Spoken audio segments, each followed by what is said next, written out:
இப்போ விழிப்புணர்வற்ற சமூகத்தில் நடிப்பவனுக்கே முதலிடம் கிடைக்கும் என்று ஐயா இறையன்பு சொன்ன கதைக்கு வருவோம். இது சின்ன சின்ன கதைகள். ஐயா இறையன்பு எழுதுனது என்ன சுவையா இருக்கும் பாருங்க. ஒரு கல்லூரியில சார்லி சாப்ளின் மாதிரி வேடம் போட்டு நடிக்கணும்.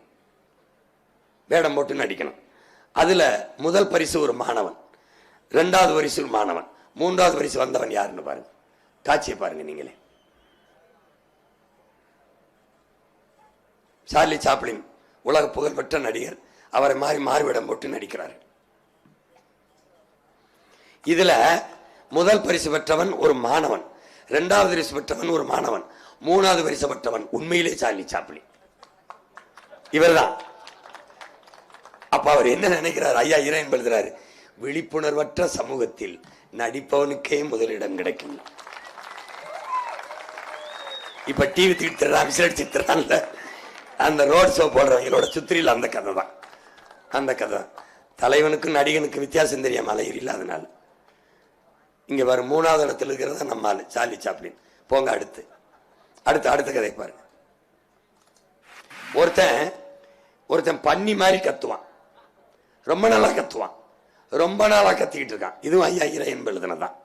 இதுல என்ன பண்ணுவான்னு, அந்த பன்னி மாதிரி கத்துறதுல சின்ன பண்ணி, நடு வயசு பண்ணி, மூத்த வயசு பண்ணியா கத்துவான். காசு நிறைய வருது, எல்லாரும் காசு போடுறாங்க, நல்லா சாப்பிட்டுட்டு இதே வேலை பண்ணி மாதிரி கத்தி சாப்பிட்டு படுத்துக்கிறான். இப்ப என்னை மாதிரி ஒருத்தன் வரான், டேய் உன்னை விட நான் நல்லா கத்துவேன் பண்ணி மாதிரின்னு. இப்ப ஒரு போட்டி வருது ரெண்டு பேருக்கும். போட்டியில அவனும் கத்துறான், பக்கத்துல நானும் கத்துறேன்.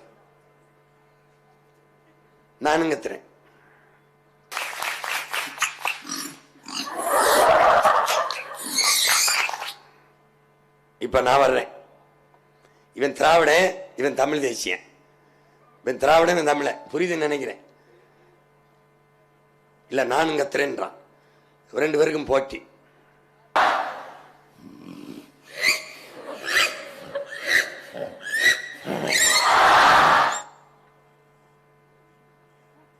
சனம் என்ன சொல்லுது? இந்த ரொம்ப நாளா ஒருத்தன் கத்திக்கிட்டு இருக்கான்ல, அவன் தான் அருமையா கத்துறான். நீ போலின்னு யார என்னைய சொல்லுது. அவன் போலி நீ போலி, அவன் தான் அருமை, அவன் தான் உண்மையா கத்துறான், அவன் தான் சூப்பர், அவன் யாரு? ஓட்டு காசு, இலவசம், அரிசி, பருப்பு, மிக்சி, கிரைண்டரு, சாராயம், அந்த யோக்கிய பெயர்ல அருமையான தலைவன் அப்படிங்கிற மாதிரி இந்த பண்ணி அருமையா கத்துறான், இவன் தான் கத்துறான்னு. இவன் கத்திட்டு இப்ப பாரு, இப்ப உன் மையம் என்ன செய்யறேன் பாரு, வெறியாயிடுறான். அவனுக்கு தான் ரொம்ப மதிப்பு. பார்க்குறான், பார்த்தோன்னே இவங்கெல்லாம் பாராட்டுறாங்க, நீதான் நல்லா கத்துன. இப்போ போலிகளை கண்டு ஏமாறாதீர்கள்ங்கிறாங்க இல்லை, அது மாதிரி இவன் வந்து என்ன சொல்றான், கைதற்றவனை சிரிக்கிறேன்னு பார்த்து நிப்பாட்றா வந்து ஒரு சாக்கு மூட்டையில கட்டி வச்சிருக்கான். அவுத்தா இதுவரை கத்துனது அவன் இல்லை, உண்மையான பண்ணி. அவன் என்ன சொல்றான், இப்போ மகன் சொல்ற மாதிரி, டேய் அவங்க ஏமாத்துக்காரங்கடா, அயோக்கிய போயடா, மாத்தணும்னு வந்தவன்டா அவன் மகன் சொல்றல இந்த பண்ணி. அவன் என்ன சொல்றான், டேய் உண்மையான பண்ணி சத்தத்தையே மறந்து போயிட்டேலடா, இந்த போலி திராவிடங்களை நம்பி உண்மையான அரசியல் அது நல்ல ஆட்சி எதுன்னு தெரியாம இப்படி மறந்து போயிட்டேலடான்னு.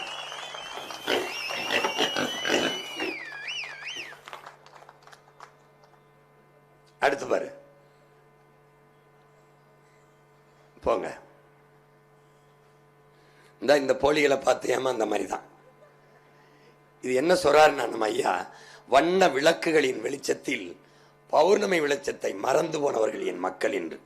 நீங்க இந்த வெளிச்சத்தின் பௌர்ணமி வெளிச்சத்தை மறந்து போனீர்கள் என்று. பௌர்ணமி வெளிச்சியார் உன் மகன் தான், என்னை நீ தேடல. இந்த விளக்கு உன் வீட்டுக்கும் உன் தெருவுக்கும், அந்த விளக்கு உலகத்துக்கு. உன் மகன் உலக பொதுமைக்கு நிக்கிறேன், எல்லாருக்கும் நிக்கிறேன். உன் ஜாதிக்கு இல்ல, அவன் ஜாதிக்கு இல்ல, அவன் மதத்துக்கு இல்ல, அவன் மதத்துக்கு இல்ல, மனிதருக்கு மட்டுமில்ல, ஆடு மாடு நாய் நரி புல்லு பூண்டு மரம் செடி கொடி மலை கடல் எல்லாத்துக்கும் நிக்கிறேன். நிலவ போல ஜொலிக்கிறேன். நீ என்னை பார்க்க மறந்துட்டு இந்த வண்ண விளக்குகளை பார்த்து போய்கிட்டு இருக்க. அடுத்து பாரு யாருன்னா, இந்த வாசனை திரவியங்களின் வாசன திரவத்தினுடைய வாசனையில் வண்ண மலர்களின் வாசனை மறந்து போனார்கள், வாசத்தை மறந்து போனார்கள் என் மக்கள் என்று ஐயா இறையன் எழுதுறார். இவன் ஓனாய் கத்தின்னு ஒரு கதை ஐயா எழுதுறார். இந்த கத்தியை பாரு. இந்த ஓனாய் என்ன பண்ணுது, ஊருக்குள்ள இந்த கோழிகளை பிடிச்சு தின்னு வருது.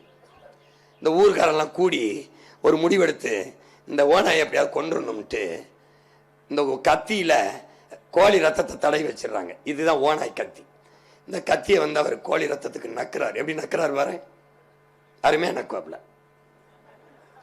நக்கும்போது அந்த ரத்தத்தை அவர் நக்கல, இவர் நாக்கு கிழிஞ்சு சொந்த ரத்தம் சிந்ததுல அதை தான் நக்கிறார். ரத்தம் வர வர நல்லா இருக்கு, நல்லா அருமையா இருக்குன்னு நக்கிறாப்ல.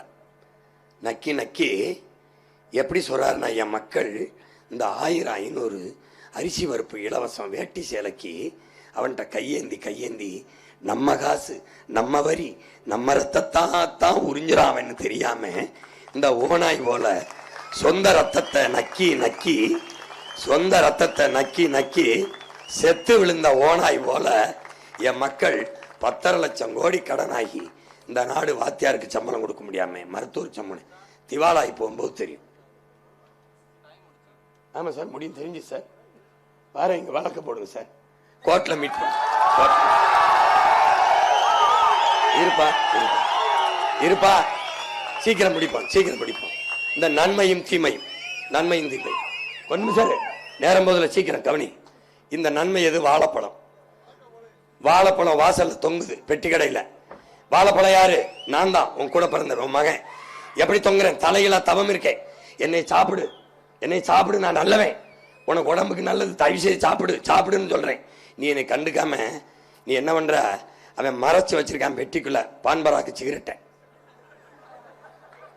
புற்றுநோய் உன்னை சாகடிக்கிற பான்பராக்கின் சிகரெட்டை வாங்கிட்டு வாசல்ல தவமா இருக்கிற என்னையை கண்டுக்கிறாம போற.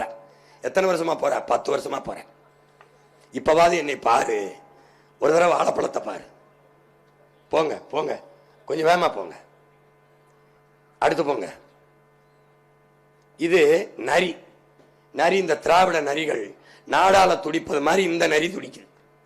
துடிச்சிட்டு என்ன செய்து இவங்க அறிவிக்கிறாங்கல்ல, நான் 8000 தருகிறேன், நான் 10,000 தருகிறேன், நான் ஃப்ரிட்ஜ் தருகிறேன், 1 லிட்டர் எண்ணெய் தருகிறேன், 1 கிலோ பருப்பு தருகிறேன். அதையே நரி சொல்லுது. எப்படி சொல்லுது? என்னை ஓட்டு போட்டு முதலமைச்சர் ஆக்கிட்டீங்கன்னா ஒவ்வொரு ஆட்டுக்கும் குளிர்காலத்தில் ஒரு போர்வை, குளிரில் நடுங்காம இருக்க போர்வை. ஆடெல்லாம் ஏமாந்து நரிக்கு ஓட்ட போட்டு முதலமைச்சர் ஆக்கிடுது. நரி முதலமைச்சர் ஆனவன போர்வை செய்யறதுக்கு ஆட்டு தோலை உரின்னு உரிக்குது. என்ன நீ என் தோலை உரிக்கிற அப்படின்னு, அதுல தானே போர்வை செய்யணும். அப்புறம் நான் எங்க இருந்து போர்வை செய்யறது? இப்போ நரி ஆட்டு தோலை உரின்னு உரிக்குது. இவன் நம்மள ஆத்தால பட வரின்னு உரிப்பான். தட்சால் இவரான. புரியுதா? இந்த விழிப்புணர்வு தான்டா விடுதலையின் முதல் படி. இந்த விழிப்புணர்வு தான் விடுதலையின் முதல் படி. உரிச்சு போட்டிருக்கு பாரு நரி. சிரி. நீ விடுதலைக்காக எதையும் செய்வாய், துணிந்து செய்வாய் என்று உன் எதிரிக்கு உணர்த்துவதுதான் உன் விடுதலையை பெற்றுத் தருங்கிறான் மால்கம் எக்ஸ். நீ இப்போது உன் விடுதலைக்காக எதையும் செய்ய துணி. எதை? வாக்குக்கு காசு வாங்காதே, நீ இலவசத்திற்கு கையை ஏந்தாதே, தன்மானத்தோடு வாழ்கிற தலை நிமிர்ந்த வாழ்க்கையை, தற்சார் வாழ்க்கையை உன் மகன் உனக்கு தருகிறேன். நீ விவசாய சின்னத்திற்கு வாக்கை செலுத்தி எங்களை வெல்லவை. இந்த மண்ணிலே, இங்கே மதுரையிலே போட்டியிடுகிற, திருமங்கலத்தில் போட்டியிடுகிற மருத்துவர் என் அன்பு தம்பி முனிஸ் அவர்களுக்கு விவசாய சின்னத்தில் வாக்கு செலுத்தி வெற்றி பெற செய்யுங்கள். உசிலம்பட்டியிலே போட்டியிடுகிற என் அன்பு மகள் அபிராமி தனபால் அவர்களுக்கு விவசாய சின்னத்திலே வாக்கு செலுத்தி வெற்றி பெற செய்யுங்கள். அடுத்ததாக இந்த மற்றவர்களை நாளைக்கெல்லாம் அறிமுகப்படுத்துகிறேன். என் மகள் படித்துக் கொண்டிருந்தவளை படிப்பை நிறுத்திவிட்டு உசிலம்பட்டியிலே நிறுத்தியிருக்கிறேன். என் தாத்தா முத்துராமலிங்க தேவரும் மூக்கையா தேவரும் உலவிய மண்ணில் ஒரு தூய மகள், தூய உள்ளத்தோடு நாட்டுக்கும் மக்களுக்கும் சேவை செய்ய வேண்டும் என்ற கனவோடு வந்திருக்கிற என் மகள் அபிராமி தனபாலுக்கு, என் அண்ணனின் மகள், அவளை நீங்கள் வெற்றி பெற செய்ய வேண்டும். இவன் என் தம்பி மருத்துவர். மருத்துவ பணிகளுக்கு இடையிலேயே சிறப்பு மருத்துவர் அவன் அவசர சிகிச்சை பிரிவில் இருக்கிறவன். அதை விட நான் சொன்னேன், நாடு மக்களும் ரொம்ப அவசர சிகிச்சைக்கு காத்திருக்கிறார்கள், தயவு செய்து வா என்று அவனை திருமங்கலத்திலே நிறுத்தியிருக்கிறேன். இவர்களின் வெற்றி உங்களின் வெற்றி, என் மகள் என் தம்பியின் வெற்றி அல்ல, உங்கள் வெற்றி. திமுகவுக்கு ஓட்டு போட்டீர்கள், அவர்கள் வென்றார்கள், நீங்கள் தோற்றீர்கள். ரெட்டலைக்கு ஓட்டு போட்டீர்கள், அவர்கள் வென்றார்கள், நீங்கள் தோற்றீர்கள். இம்முறையேனும் என்னை பெற்றவர்களே என் உடன் பிறந்தார்களை விவசாய சின்னத்திற்கு என் மகளுக்கும் என் தம்பிக்கும் வாக்கு செலுத்தி நீங்கள் வெற்றியடையுங்கள், வெற்றியடையுங்கள். புரட்சி எப்போதும் வெல்லும், நம் வெற்றி அதை சொல்லும். இலக்கு ஒன்றுதான், இனத்தின் விடுதலை. தமிழ்தாய் வாழ்க, தலைவர் பிரபாகரன் வாழ்க. என் மகள் அபிராமி தனபால் வெல்க, என் தம்பி முனிஸ் வெல்க, வெல்க, வெல்க. நாம் தமிழர். நன்றி, வணக்கம்.